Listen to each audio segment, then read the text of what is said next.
Daryl Morey had some really dumb stuff to say. And I couldn't let this wait until Monday because it had me so incensed. I will also point out the fact that you can't find this interview. You cannot find the audio of the 97.5 interview between Daryl Morey and Mike Missanelli. I looked in their site. I looked on their app. There is no record of Missanelli's show from yesterday. The YouTube video of the show apparently doesn't exist. I looked because I was going to try to pull some audio from the show, and I couldn't find it. So instead, we are limited to the quotes that were put out by 97.5 The Fanatic on their Twitter account and in a write-up of the interview with Missanelli. I got to tell you, it had me incensed. And I think everybody at this point knows I don't like the idea of Daryl Morey being back for another year as the president of basketball ops. I think it's an absolute disgrace, and I think that Josh Harris should have known better. I think he's an absolutely horrific executive. I think he has been selling snake oil since he's gotten here. He actively chose to pursue his old buddy James Harden in a trade instead of Tyrese Halliburton in picks.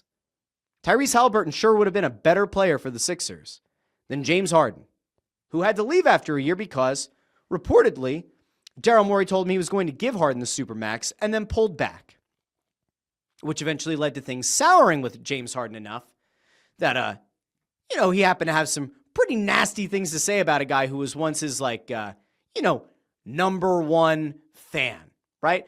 In fact, for those who might not remember, James Harden was abroad, and this is when he was still a member of the Philadelphia 76ers.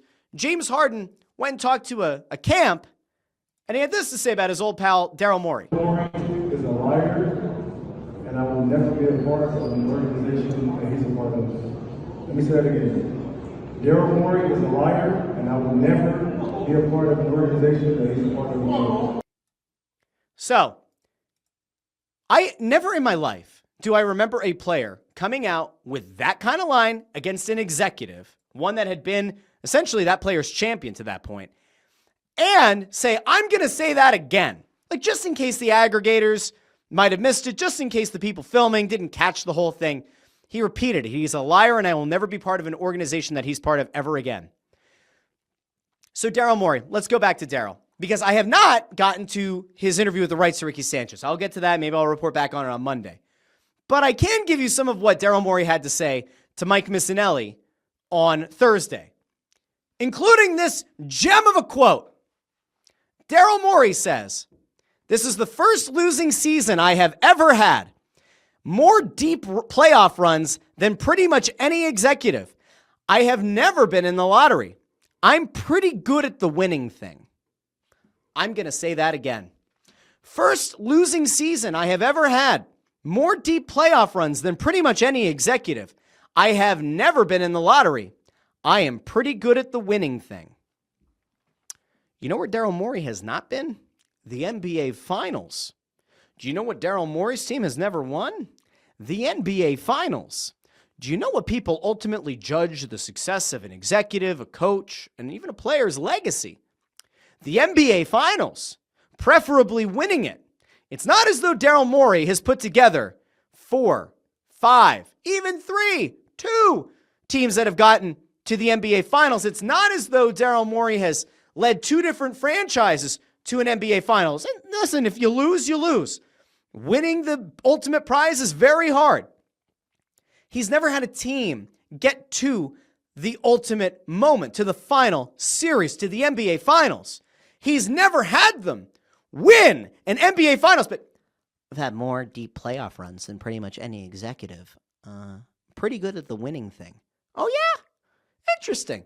Well, it didn't get any better. If you're hoping that maybe Daryl came out and he had something else positive to say. Maybe he had something good to say I don't know, we're going to explore some roster flexibility and kind of hint that, maybe, perhaps, Paul George is going to, get jettisoned into the sun. He said to Missanelli that Paul George, Tyrese Maxey, and Joel Embiid will be back, that they're going to build around them. He also noted that Gordon and Drummond and Kelly Oubre are also expected to be back. And then also noted the fact that they're going to have a bunch of guys that are 25 and younger in the rotation for next year. Which to me, and call me crazy, to me, that sounds like you're saying we're going to keep our big three, two of whom were very hurt for much of the season. We are going to run back Eric Gordon, Andre Drummond, Kelly Oubre. So that's now 6 players. You know, Jared McCain is back. You have, 5 other players to get you to 12. I don't know who all these other guys are going to be. We have some players from the end of the season, like Quinn Grimes, who's certainly going to be around.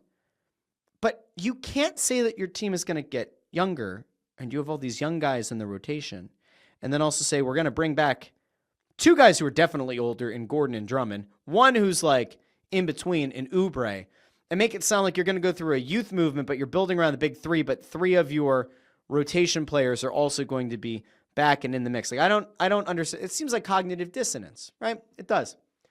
He also had some stuff to say about Joel Embiid and going to play in the Olympics. If you remember last year, many of us, after watching Joel Embiid in the playoffs against the Knicks, said, oh, he's playing hurt. This is not good, and he certainly can't go and play in the Olympics. He's not going to be able to get better. Daryl Morey also had this to say. We were very positive about his Olympic experience, Joel Embiid's.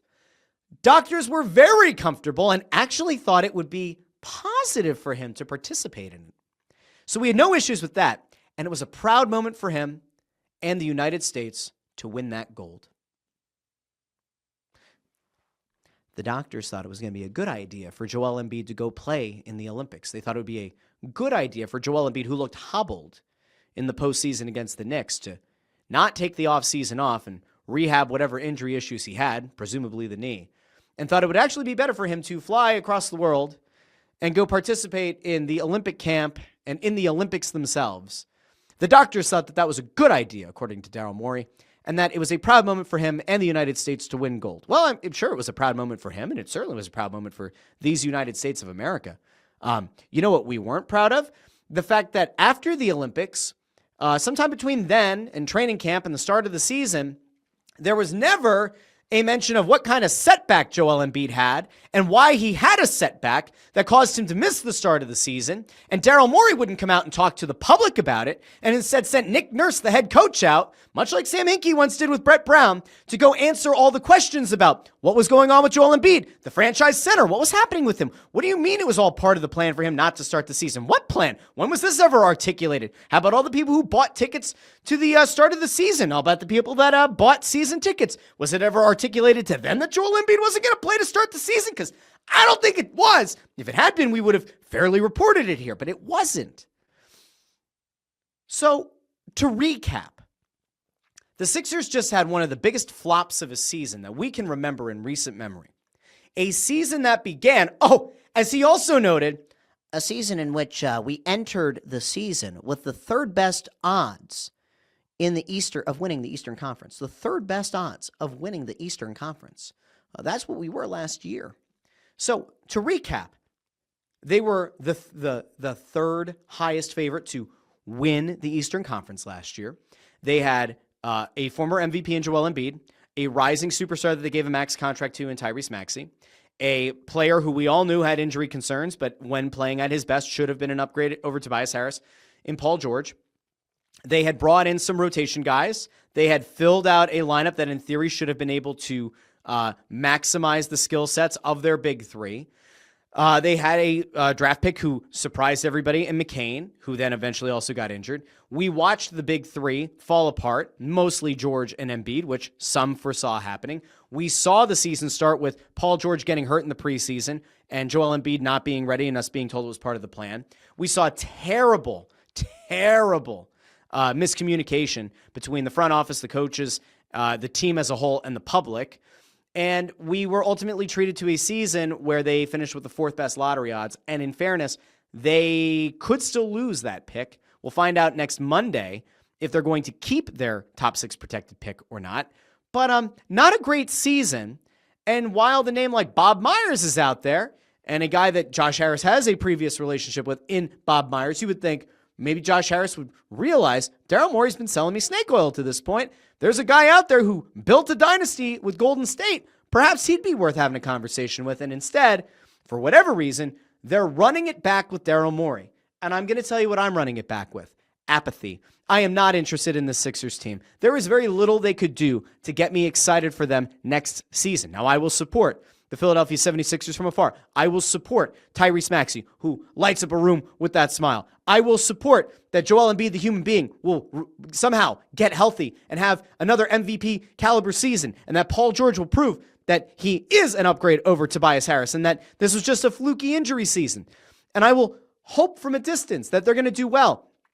But will I be actively invested in 82 games?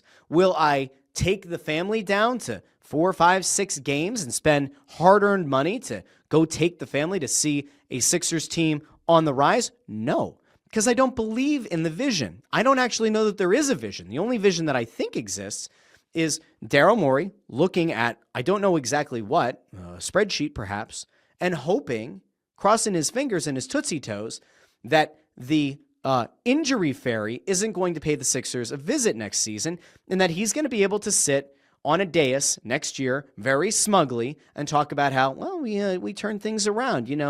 Last year we were in the lottery, and this year we made it to the playoffs and lost in the first round again. Like, maybe that's what'll happen. And then he's going to be able to say that year over year the results were better, and he's going to be able to swindle Josh Harris into giving him yet another year. At some point, you have to look at the architect of what has been an absolutely shit show of a building.